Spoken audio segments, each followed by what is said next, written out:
अरे अछूत, मैं तेरे बाल कैसे काट सकता हूँ? भाग जा यहाँ से और फिर कभी मत आना। इन घटनाओं से भीम के स्वाभिमान को बहुत गहरी ठेस पहुंची। उन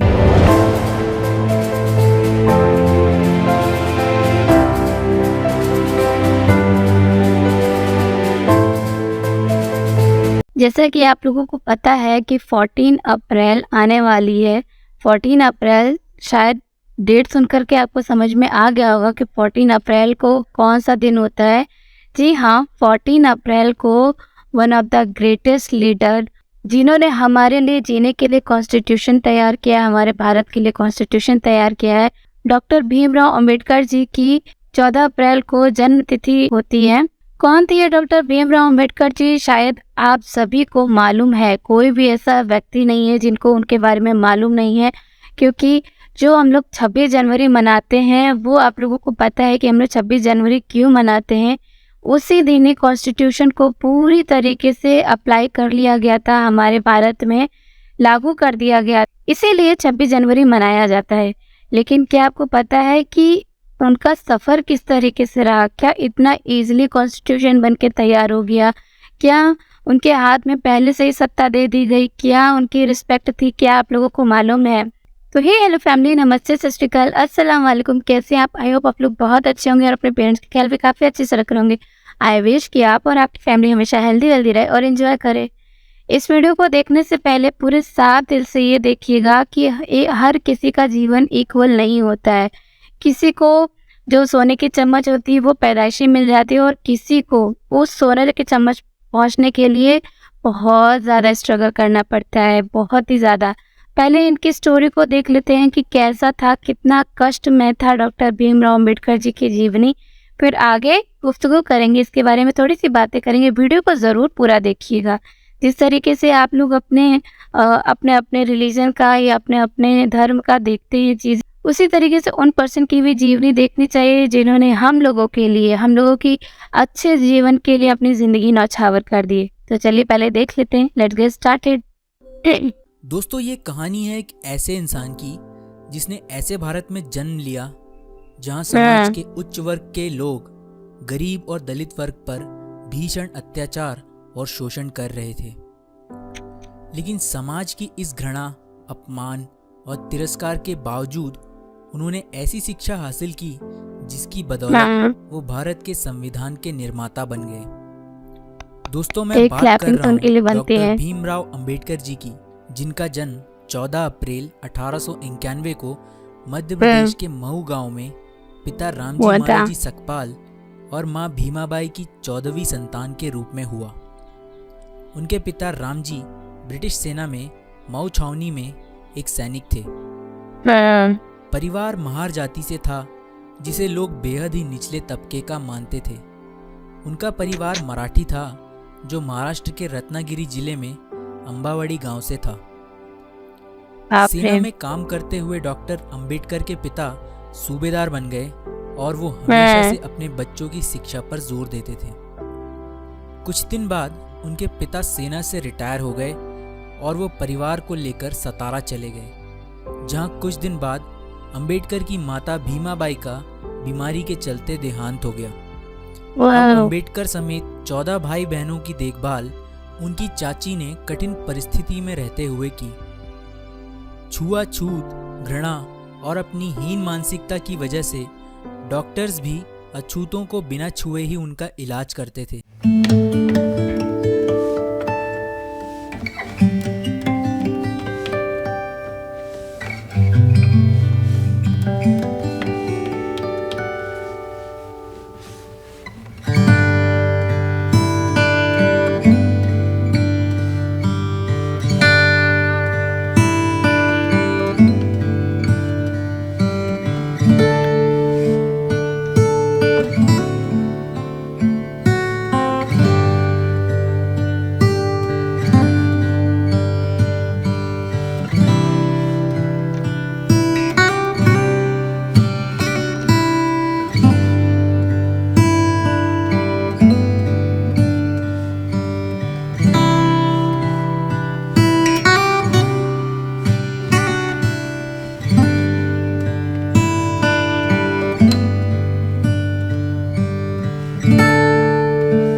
मिल जाता है, इसलिए उन्होंने तय किया कि वो बॉम्बे जाकर किसी मिल में काम करेगा।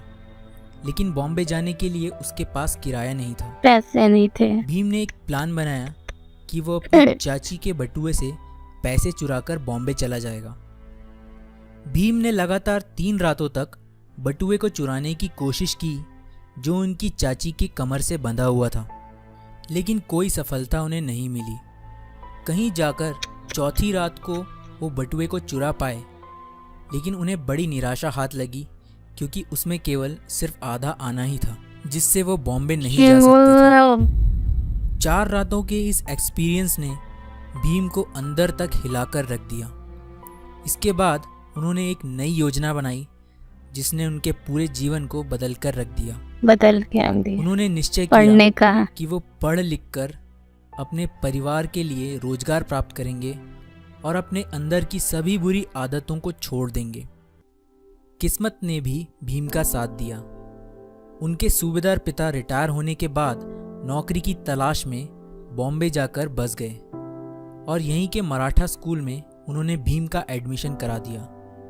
यहाँ पर उन्होंने हॉवर्ड की इंग्लिश रीडर और बहुत सी अन्य किताबों का अपनी पिता की देखरेख में रहते हुए अध्ययन किया। अपनी पढ़ाई के अलावा वो बहुत सी और ग्रंथ और बुक्स पढ़ने लगे। उनकी इस आदत से उन्हें बुक्स कलेक्ट करके पढ़ने का शौक लग गया। उनके पिता पर उनका यह शौक काफ़ी महंगा पड़ रहा था, लेकिन वो चाहते थे कि भीम पढ़ लिख कर बड़ा आदमी बने। उन्होंने कर्ज लेकर भीम को बॉम्बे के एल्फिंस्टन हाई स्कूल भेजा, लेकिन यहाँ भी छुआछूत ने उनका पीछा नहीं छोड़ा। एक बार टीचर ने भीम से बोर्ड पर एक मैथ्स का सवाल हल करने को कहा। जैसे ही भीम बोर्ड की तरफ बढ़ा, अगड़ी जाति के हिंदू बच्चे चिल्ला उठे, सर भीम अछूत है, उसे रोकिए। दरअसल बोर्ड के पास उन स्टूडेंट्स के लंच बॉक्स रखे हुए थे जो भीम की परछाई पढ़ने से अपवित्र हो सकते थे। इस डर से सभी बच्चों ने अपने डब्बे वहां से फौरन उठा लिए। इन डब्बों की खटर खटर आवाज भीम के कानों से उसके दिल में उतर गई, जिसने उसे पूरी तरह से तोड़ दिया। हालांकि उन्होंने उस प्रश्न को सेकंड्स में हल कर दिया जो कोई नहीं कर पाया था, जिसे देखकर टीचर समेत सभी स्टूडेंट्स भौंचक्के रह गए थे। इसके बाद उन्होंने हाई स्कूल पास किया और 16 वर्ष की उम्र में उनका विवाह 9 वर्ष की रमाबाई के साथ कर दिया गया। कॉलेज की पढ़ाई के लिए उन्होंने एल्फिंस्टन कॉलेज में एडमिशन लिया। पढ़ाई के दौरान भीम की मुलाकात एक टीचर केलुस्कर से हुई, जिन्हें पहली ही मुलाकात में भीम ने बता दिया था कि मैं एक अछूत हूँ, मुझसे कृपया दूर रहें। उनके बेबाक अंदाज और पढ़ाई के प्रति जुनून ने केलुस्कर को बहुत इम्प्रेस कर दिया और वो भीमराव को लेकर बड़ौदा के शिक्षा प्रेमी महाराज संभाजी गायकवाड़ के पास लेकर गए। जब महाराजा बॉम्बे आए हुए थे, वो वहाँ एक सभा कर रहे थे जहाँ उन्होंने भीमराव से कुछ सवाल किए, जिनका उत्तर भीम ने बहुत अच्छे तरीके से दिया। इसके कुछ वर्ष बाद बड़ौदा के महाराज ने कुछ विद्यार्थियों को कोलंबिया यूनिवर्सिटी अमेरिका भेजने का निर्णय लिया। भीमराव महाराज से मिले और भीम की अंग्रेजी बोलने से वो उनसे बहुत प्रभावित हुए। उन्होंने भीमराव समेत 4 लड़कों को छात्रवृत्ति देकर अमेरिका पढ़ने भेजा। 4 साल बाद वो भारत वापस आए और बड़ौदा के महाराज के यहाँ मिलिट्री सेक्रेटरी के रूप में काम करना शुरू किया। लेकिन सैन्य अधिकारियों को महार जाति के एक तुच्छ लड़के को सेना के उच्चाधिकारी के रूप में बैठा देना पसंद नहीं आया। अच्छा नहीं लगा रहा था। कुछ दिन बाद उन्होंने वहां से नौकरी छोड़ दी और सन 1919 में वो लंदन चले गए, जहां अथक परिश्रम और मेहनत से उन्होंने वहां पर एमएससी, डीएससी तथा बैरिस्टर की डिग्री प्राप्त की। 1923 में वो भारत वापस लौट आए और वकालत शुरू कर दी। वकालत करते हुए उन्होंने देखा कि दलितों का कितनी बुरी तरह से शोषण किया जा रहा है। तब से उन्होंने अपना जीवन छुआछूत को खत्म करने के लिए समर्पित कर दिया। उन्होंने मुसलमानों और सिखों के अलग से मतदान को देखते हुए दलितों के लिए भी अलग से मतदान की मांग उठाई, जिसके कारण गांधी जी आमरण अनशन पर उतर आए। गांधी जी के कारण उन्होंने अपनी ये मांगे पीछे ले ली।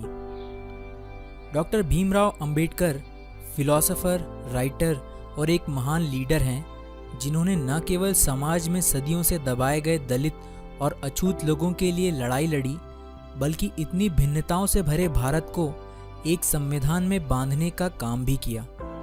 सबसे बेहतरीन वर्क, सबसे बेहतरीन वर्क। आज़ादी और नए संविधान स्वयं बनाने की बात कर रहे थे, तब ब्रिटेन के प्रधानमंत्री विंसेंट चर्चिल ने कहा था, बनाने दो भारतीयों को अपना संविधान। भारत में इतनी डाइवर्सिटीज है कि इसके लिए एक कानून बनाना इम्पॉसिबल है। भारत जल्दी ही बिखर जाएगा और टूट जाएगा। लेकिन इतिहास गवाह है, अंबेडकर जी ने इतने कम समय में भारत को दुनिया का सबसे बड़ा लिखित संविधान बनाकर दे दिया। इसके बाद 1950 में अंबेडकर जी बौद्ध धर्म के सम्मेलन में श्रीलंका गए। भारत लौटने के बाद उन्होंने नागपुर में 14 अक्टूबर 1956 को अपने लाखों अनुयायियों के साथ हिंदू धर्म बौद्ध धर्म की दीक्षा प्राप्त कर ली। अंबेडकर जी ने हिंदुओं में प्रचलित जाति प्रथा की घोर निंदा की। इसके लगभग 2 महीने बाद 6 दिसंबर 1956 को बीमारियों की वजह से उन्होंने अपनी अंतिम सांसें ली। उनका अंतिम संस्कार बौद्ध धर्म के रीति अनुसार हुआ। दोस्तों, अंबेडकर जी की मौत के कई वर्षों तक कांग्रेस की सरकार रही, जिसके नेताओं ने जीते जी खुद ही को भारत रत्न तो घोषित कर दिया, लेकिन भारत माँ के असली रतन यानी डॉक्टर अंबेडकर जी को 1988 में वीपी सिंह की सरकार आने पर ही भारत रत्न मिल पाया। डॉक्टर अंबेडकर का कहना है, जीवन लंबा होने की बजाय महान होना चाहिए। महान होना चाहिए। Absolutely, absolutely, absolutely right. समानता और भाईचारा सिखाए। दोस्तों, ये वीडियो अंबेडकर जी को समाज और भारत के लिए किए गए कार्यों के लिए समर्पित है। कुछ मिनट में उनका पूरा जीवन बता पाना पॉसिबल तो नहीं है, लेकिन फिर भी मैंने ये कोशिश की है। आपको ये वीडियो कैसा लगा मुझे ज़रूर बताएं। Awesome, awesome. नए वीडियो अपडेट्स के लिए बेल आइकन प्रेस करें। अपना वैल्यूएबल टाइम देने के लिए शुक्रिया। मिलते हैं अगले वीडियो में, तब तक के लिए अपना ख्याल रखिए। जय हिंद। जय हिंद, जय हिंद। तो देखा आप लोगों ने कि डॉक्टर भीमराव अंबेडकर जी को जो जीवनी थी कितनी ज़्यादा पेनफुल थी। शायद हम और आप उसका अंदाज़ा बिल्कुल नहीं लगा सकते हैं, क्योंकि हम लोग प्रेजेंट टाइम में पैदा हुए हैं, तो हम लोगों को उनके दुख दर्द की, उनके पीड़ा की बिल्कुल भी मतलब सोच भी नहीं सकते कि किस तरीके से वो रहे होंगे। प्रेजेंट टाइम में भी ये सारी चीज़ें होती हैं, यकीन मानिए होती हैं। मैंने खुद देखी कि ये चीज़ें होती हैं। कॉलेज में, सोसाइटीज़ में ये चीज़ें होती हैं। आज भी होती है तो उस टाइम पे कैसी होती होगी। ये सारी चीज़ें बैरियर होने के बावजूद भी डॉक्टर भीमराव अंबेडकर जी अगर इतनी अच्छी कॉन्स्टिट्यूशन हमारे लिए बना पाए, हमें लोगों से लड़ना सिखा पाए, तो हमारा और आपका ये फ़र्ज़ होता है कि उनके प्रति जो हमारी रिस्पेक्ट है वो यहाँ से यहाँ कर दी जाए। क्योंकि जितनी भी औरतें हैं वो आजकल जितना ये रील बना पा रही हैं या पढ़ पा रही हैं या कोई जॉब कर पा रही हैं, उन्हें नहीं पता कि ये सारी चीज़ें उनको कॉन्स्टिट्यूशन की वजह से, डॉक्टर भीमराव अंबेडकर जी के वजह से ही मिला है। नहीं तो पहले औरतों को न पढ़ने दिया जाता था, न बाहर जाने दिया जाता था, बस उनकी शादी करवाई जाती थी। उनको कोई फ्रीडम नहीं था, पढ़ने की तो बिल्कुल भी फ्रीडम नहीं थी। इसीलिए हर जाति के, हर रिलीजन के जितनी भी औरतें हैं चाहे आदमी है, सबको डॉक्टर भीमराव अंबेडकर जी की रिस्पेक्ट तहे दिल से करनी चाहिए। जिस तरीके से आप अपने ग्रंथ को पढ़ते हैं, आप अपनी होली बुक को पढ़ते हैं, उसी तरीके से आप लोगों के घर में एक कॉन्स्टिट्यूशन भी होनी चाहिए, ताकि आपको और हमें इस समाज के बारे में जो हमारे साथ अगर कुछ गलत हो रहा हो तो आपके पास अधिकार हो उस चीज़ का प्रति आवाज़ उठाने की। वो तभी उठा सकते हैं जब हमें आपको उसके बारे में मालूम रहेगा कि कौन से कॉन्स्टिट्यूशन की कौन से धारा के तहत हम लोग चीज़ें लोगों के सामने रख सकते हैं।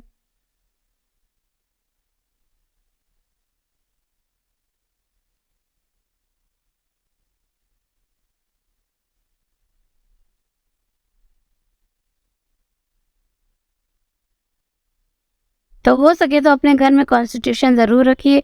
कैसी लगी आपको डॉक्टर भीमराव अंबेडकर जी की ये जीवनी और रिएक्शन हमें बताइएगा ज़रूर। और प्लीज़ हो सके तो कॉन्स्टिट्यूशन ज़रूर लाइए अपने घर में, उसको अपने तो पढ़िए, बच्चों को भी ज़रूर पढ़ाइए, बहुत इम्पोर्टेंट है, बहुत इम्पोर्टेंट है। क्योंकि आपने देखा ना, पढ़ने से इंसान कहाँ से कहाँ जा सकता है और कितना परिवर्तन ला सकता है अपनी ज़िंदगी में और अपने समाज की ज़िंदगी में। Thank you so much for watching me till last. Bye, take care.